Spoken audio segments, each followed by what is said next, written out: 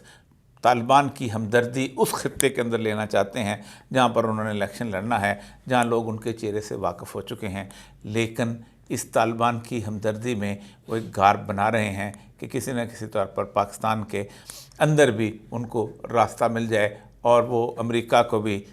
راضی رہے سیاد بھی والی بات جو ہے کہ معشوق ماں بشیوائے ہر کس موافقت باما شراب کیش بظاہر تماس کرد، میرے معشوق کی کمال کی بات ہے کہ میرے ساتھ وہ شراب بھی پی لیتا ہے اور مولوی صاحب کے ساتھ نماز بھی پڑھ لیتا ہے۔ اور یہ والی کیفیت، کیونکہ امریکن پالیسیز کو جس حد تک سپورٹ کرنے کی ضرورت تھی وہ یہاں پر مکمل طور پہ کی گئی، اور وہ جو گفتگو کبھی آپ افغانستان میں اس 20 سال کے اندر سنیں تو آپ کو اندازہ ہوگا کہ کیا صورتحال وہاں درپیش آئی ہے۔ تو یہ مجھے بہت خوفناک صورتحال اس لیے لگ رہی ہے کہ امریکہ اب اس وقت بہت جلدی میں محسوس ہوتا ہے۔ امریکہ نے 2019 کے آس پاس جس وقت ٹرمپ نے طالبان کے ساتھ ایگریمنٹ کیا تھا تو امریکہ نے 2 پلان بنائے تھے، ایک تھا پلان ای اور دوسرا تھا پلان بی۔ پلان اے یہ تھا کہ انہوں نے 20-25 سال کی صورتحال جو تھی وہاں گزری تھی، اس کے اندر کم از کم 16 سال لگا کے محنت کر کے افغانستان کے تاجک، ازبک، پشتون اور اس طرح دیگر قومیتوں سے لوگوں کو اکٹھا کیا تھا، اور ان کو امریکہ کی طرف پر انہوں نے ان کو سیلریز دی تھیں، ان کو ٹریننگ دی تھی، ان کو دنیا کا بہترین اسلحہ فراہم کیا تھا، اور اس کے ساتھ ساتھ ان کو خاص طور پہ نائٹ وین ڈیوائسز سے لے کے سیٹلائٹ کنیکشن تک ایسی صورتحال دی تھی کہ ان کو انہوں نے تیار کیا تھا کہ تم نے اب افغانستان کو سنبھالنا ہے۔ بالکل ایسے ہی جیسے مصر کے اندر فوج سنبھالتی ہے، جیسے پاکستان کے اندر فوج سنبھالتی ہے، جیسے ویتنام کے اندر فوج سنبھالا کرتے تھے پول پوٹ والی، جیسے فلپین کے اندر فوج سنبھالتی ہے، جیسے مصر کے اس کے اندر شام کے اندر فوج سنبھالتی ہے، جیسے عراق کے اندر جب انہوں نے فوج بنائی تھی تو انہوں نے سنبھالا تھا، وہ سمجھتے تھے افغانستان کے اندر بھی ایسی ہی صورتحال ہوگی، اور یہ خود ہی افغان مسلمان جو ہیں ایک طرف بھی کلمہ پڑھنے والا ہوگا، دوسری طرف بھی کلمہ پڑھنے والا ہوگا، اور یہ وطن کے نام پر، قومیت کے نام پر، افغان نیشن کے نام پر ان کا گلا کاٹ دیں گے، اور پھر ہم یہاں پر اپنی امریکی بادشاہت کا پرچم لہرائیں گے۔ لیکن 4 یا 5 دن کے بعد جب انہوں نے افغان طالبان کے سامنے سرنڈر کرنا شروع کیا اور اپنی بندوقیں ان کے حوالے کیں، انہیں کی فوج کے اندر بھرتی ہو گئے، تو جو بائیڈن آنکھوں میں آنسو لیے ہوئے کہا تھا the best possible equipment they can have, they have, the best possible training they can have, one can have, they have, and the best possible intelligence support they had, but they didn't fight, I don't know why۔ یہ ان کو اس سوال کا جواب افغان سرزمین سے کبھی بھی نہیں مل سکتا، اور یہی بات ہے کہ وہ بالکل بھونکچے رہ جاتے ہیں۔ دوسری صورتحال یہ تھی کہ پاکستان سے ایک ایسی بیس بنائی جائے جس سے پاکستان جو ہے وہ افغانستان کے ساتھ مستقل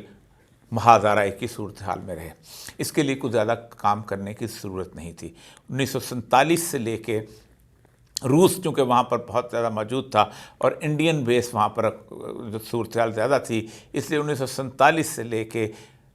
ملا عمر کی 1995 کی حکومت تک پاکستان جو ہے وہاں سے افغانستان کے ساتھ تعلقات کبھی بھی بہتر نہیں رہے۔ طالبان سے پہلے جو حکومت تھی جس میں ہم نے لڑا بھی، سب کچھ کیا، مجاہدین کی، اس حکومت میں نواز شریف صاحب کی غلط پالیسیوں کی وجہ سے ہم نے اپنی ساری قربانیوں کو ضائع کر دیا تھا، اور ہم نے امریکہ کی حکومت وہاں قائم کی دی تھی، امریکہ کی پسندیدہ حکومت، اور مجددی کو جہاں لگ کے بٹھایا تھا جس کا کوئی وہاں جہاد کے ساتھ کبھی تعلق نہیں رہا تھا، اور وہاں پر کم از کم 5 سال خونریزی رہی اور کابل کھنڈر بن گیا تھا۔ لیکن 1995 میں پاکستان میں جب ملا عمر کی حکومت آئی ہے تو پہلی دفعہ وہ ڈیورن لائن جو ہے اس کے اوپر میں نے خود چاغی میں کم از کم 900 کلومیٹر کے علاقے کے اندر برجیاں لگائی تھیں، اور اس لائن کی رسپیکٹ ہونے لگی تھی، جس کو آج بھی ہمارے دوسرے جو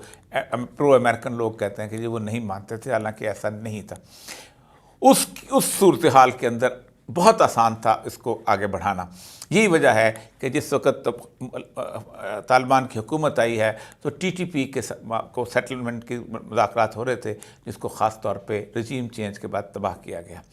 اب اس وقت صورتحال کیا ہے؟ پاکستان میں الیکشن ہونے والے ہیں، لیکن اس الیکشن سے پہلے ایک ایسی کیفیت بنانا ضروری ہے جس سے الیکشن ملتوی ہو جائیں۔ یہ کیفیت 2 یا 3 وجہ سے بن سکتی ہے۔ ایک اس وجہ سے بن سکتی ہے کہ پاکستان پر کوئی ایسی صورتحال وبا آ جائے اللہ تعالیٰ کی طرف سے، جو لوگ خواہشیں کرتے ہیں، کوئی کورونا پھیل جائے، کوئی لوگ شہر کے شہر جو ہیں خاموش کرنے پڑ جائیں، یا کوئی لا اینڈ آرڈر کی سچویشن اتنی خوفناک ہو جائے کہ سنبھالے نہ سنبھلے، یا پھر بیرونی طور پر کوئی حملہ آور ہو جائے، یا پھر دہشت گردی کی ایک زبردست قسم کی لہر چل جائے۔ یہ ساری خواہشات ہیں، اور اس خواہشات کی بنیاد کے اوپر امریکہ جو ہے وہ آگے بڑھ رہا ہے، اور اس میں پاکستان کی حکومت کو کرنے کی کوئی ضرورت نہیں۔ امریکہ کے اپنے سیل، سلیپنگ سیل جو ہیں وہ افغانستان کے اندر بھی موجود ہیں اور پاکستان کے اندر بھی موجود ہیں۔ ایسے میں آج سے تقریباً 5 ماہ پہلے افغان حکومت نے کہا تھا ایسا مت کرو ہمارے ساتھ، ہم آپ کے ساتھی ہیں، ہم آپ کے دوست ہیں، ہمیں ملا عمر کی ایک وصیت ہے کہ آپ کے ساتھ ہم بہتر طور پر آگے بڑھیں، اور ہم نہیں چاہتے تھے کہ ہماری لڑائی ہو۔ لیکن پاکستان نے ان کے خلاف ایک محاذ آرائی کی صورتحال لی اور کہا کہ وہاں سے وہ در انداز آتے ہیں۔ اب در انداز اگر وہاں سے آتے ہیں، وہاں پر اتنا بڑا جیسے کہتے ہیں اور ٹی ٹی پی کا ہیڈ کوارٹر بن چکا ہوا ہے، فنڈامنٹلسٹ موجود ہیں، تو سب سے بڑا تھریٹ تو چین کو ہے، کیونکہ چین کی ایسٹ ترکمانستان کی جو موومنٹ ہے اس کے بارے میں تو امریکہ جو ہے گزشتہ 40 سال سے کہہ رہا ہے کہ وہاں سنگ کیانگ کے اندر مسلم فنڈامنٹلسٹ موومنٹ ہے، ان کو علیحدہ ہونا چاہیے۔ تو سب سے پہلے تو چین کو خطرہ محسوس ہونا چاہیے، لیکن جیسے ہی پاکستان نے امریکہ کی جھولی میں بیٹھ کے یہ کام کیا، چین نے دنیا پوری کو بالکل جسے کہتے ہیں پرے کرتے ہوئے، اگنور کرتے ہوئے، انہوں نے افغانستان کو تسلیم کیا اور اپنا سفیر وہاں بھیجا اور وہاں پر ڈیولپمنٹ کا کام شروع کر دیا۔ اس وقت چین اور افغانستان ایک صورتحال پہ کھڑے ہیں۔ ان کے ساتھ ان کا ایران کی صورتحال، ایران کے ساتھ افغانستان کے صدیوں پرانے شدید قسم کے تعلقات خراب رہے ہیں، صفوی کے زمانے سے، اس سے بھی پہلے سے شیعہ سنی صورتحال بھی ہے، سب کچھ بھی ہے۔ وہ حزب وحدت کو سپورٹ بھی کرتے رہے ہیں، لیکن اس وقت ایران کے ساتھ افغانستان کے بہترین تعلقات ہیں۔ ہم جن کے تعلقات سب سے پہلے ہونے چاہیے تھے، وہ تعلقات ہم نے امریکہ کے کہنے کے اوپر خراب کر لیے، اور اب ہم سمجھتے ہیں کہ اب وہاں سے جو صورتحال ہو رہی ہے، یہ جو بارڈر ٹیررزم ہو رہا ہے، ہم ایک بلیم گیم کے اندر اب اس کو انوالو کرنا چاہتے ہیں۔ اس ساری سینیریو کے اندر پاکستان کے اندر 2 طرح کی حکومت چاہیے ان کو۔ ایک حکومت چاہیے کہ براہ راست اگر افواج پاکستان سے کوئی بندہ آئے، لا اینڈ آرڈر کی صورتحال کا بہانہ بنائے اور اس کو ٹیک اوور کر لے اور کہے کہ میں پاکستان کے اندر نمبر 1 یا تو کوئی اسلامی نظام لانا چاہتا ہوں، اس کا نعرہ لگا دے، یا میں پاکستان کی معاشی خوشحالی چاہتا ہوں، اس کا نعرہ لگا دے، یا پھر میں پاکستان کو امن دینا چاہتا ہوں، اس کا نعرہ لگا دے۔ یہ تینوں نعرے جو ہیں یہ اگر لگا بھی دی جائیں تو ان تینوں نعروں کو کسی طور پر آگے اس پہ امپلیمنٹ نہیں کیا جا سکتا۔ دوسرا طریقہ کار جو اڈاپٹ کیا جا رہا ہے وہ یہ ہے کہ ایک ایسی حکومت کو لے کے آیا جائے کہ جو بظاہر جو ہے سول ہو، تاکہ اس کے پیچھے اصل طاقتیں جو ہیں، امریکہ ہے، پاکستان کی اسٹیبلشمنٹ ہے، وہ چھپی رہے، اور وہ خواہ نواز شریف کی صورت میں آئے یا نواز شریف کے ساتھ مل کے ایک قومی حکومت کی صورت میں آئے، وہ اس کو لایا جائے۔ جیسے آج سے 2 دن پہلے، 1 دن پہلے بلکہ بنگلہ دیش میں یہ ایکسپیریمنٹ کیا گیا ہے، کیونکہ بنگلہ دیش کی صورتحال یہ ہے کہ بنگلہ دیش کے اندر اس وقت فنڈامنٹلزم اپنی عروج پہ ہے۔ یہی وجہ ہے کہ گزشتہ کم از کم 10 سال سے وہ امریکہ اور عالمی طاقتیں اس بات پہ لگی ہوئی تھیں کہ وہاں پر سے سیکولر گورنمنٹ حسینہ واجد کی نہ ختم کیا جائے، اس لیے انہوں نے 1971 کے گڑے مڈے اٹھا کر مطیع الرحمان نظامی اور ملا عبدالقادر اور ان سارے لوگوں کو باقاعدہ پھانسیاں دی گئیں اور ایک شدید قسم کی نیشنلزم کی صورتحال پیدا کی گئی۔ لیکن بنگلہ دیش کا اور پاکستان کا کوئی کمپیریزن نہیں۔ حسینہ واجد کو آج بھی اس کا ایک لابی ہے جو کہ سمجھتی ہے کہ یہ پینٹی پاکستان لابی ہے جو بہت مضبوط ہے اور ہمارے اعمال کی وجہ سے، ہماری خرابیوں کی وجہ سے موجود ہے، اس لیے۔ لیکن نواز شریف کو اسٹیبلش کرنے کے لیے آپ کو شاید 2% لوگ بھی پورے ملک کے اندر نہ ملیں جو اس کی خیر خواہی چاہتے ہوں۔ ایون بلاول بھٹو کی تمام سرویز، تمام چیزیں، لیکن اس کے باوجود بھی ریت کی بوری کے بارے میں یہ نہیں دیکھا جاتا کہ اس میں کتنی ریت ہے یا نہیں، وہ تو پردہ کرنے کے لیے ہوتی ہے، سوراخ تو ریت کے اندر ہونا ہی ہوتا ہے، بوری کے اندر ہونا ہی ہوتا ہے، ریت تو پھسلنی ہوتی ہے۔ یہ ایک کیفیت پیدا کی ہے۔ اسی لیے قاضی فائز عیسیٰ صاحب نے جو کل فیصلہ دیا ہے، اس فیصلے کے نتیجے میں سب سے پہلے جو وزٹ ہوا ہے وہ یہ ہوا ہے کہ نواز شریف سے برطانیہ کا سفیر ملا ہے اور بلاول بھٹو سے امریکہ کا سفیر ملا ہے۔ یہ دونوں کی ملاقاتیں بہت اہم ہیں۔ دیکھیں، قاضی فائز عیسیٰ صاحب کے لانے کا بنیادی مقصد یہ تھا کہ قاضی فائز عیسیٰ ہوں، بلاول بھٹو ہوں، زرداری ہوں یا کوئی ہوں، ان سب کی جائیدادیں پاکستان سے باہر ہیں، اور جس کی جائیداد انگلینڈ کے اندر ہوتی ہے وہ انگلینڈ جو ہے اس کو بڑی آسانی سے کان مروڑ کے کہہ سکتا ہے کہ ہمارا کام کرو۔ میں اس پہ حسن ظن رکھتا ہوں کہ ہو سکتا ہے قاضی فائز عیسیٰ نے اپنی ذاتی طور پر کیا ہو، لیکن اس کے باوجود بھی ان کا فیصلہ جو ہے وہ ان کی پروڈنس کے حساب سے بھی غلط ہے۔ انہوں نے پاکستان کے عوام کو یہ بتایا ہے کہ پاکستان کے اندر کوئی شخص اپنے جرم کا اعتراف کرے یا نہ کرے، ہم اس کو کہہ سکتے ہیں کہ 5 سال کے بعد ہم اللہ تبارک و تعالیٰ کی کرسی پہ بیٹھے ہیں، ہم نے توبہ کا دروازہ کھول دیا ہے اور ہم اس کو معاف کر دیتے ہیں۔ تو یہ جو صورتحال بن رہی ہے اس کے اندر کنفیوژن پیدا ہوگا۔ اس کنفیوژن کے اندر میکسیمم کوشش یہ کی جا رہی ہے کہ الیکشن کسی نہ کسی طور پر ملتوی کر دی جائیں، لیکن اس دوران یہ میرے سامنے امریکہ کے وزیر خارجہ کا بیان ہے، دباؤ بڑھایا جا رہا ہے۔ امریکہ کہ انہوں نے کہا ہے کہ Pakistan is a country of the particular concern. Pakistan ایک بالکل تشویشناک صورتحال ہے ہمارے لیے کہ پاکستان میں مذہبی آزادی بالکل نہیں ہے۔ وہ امریکہ جو کہ بھارت ہمارے ساتھ ایک پوری کی پوری اقلیت جس کے ہاں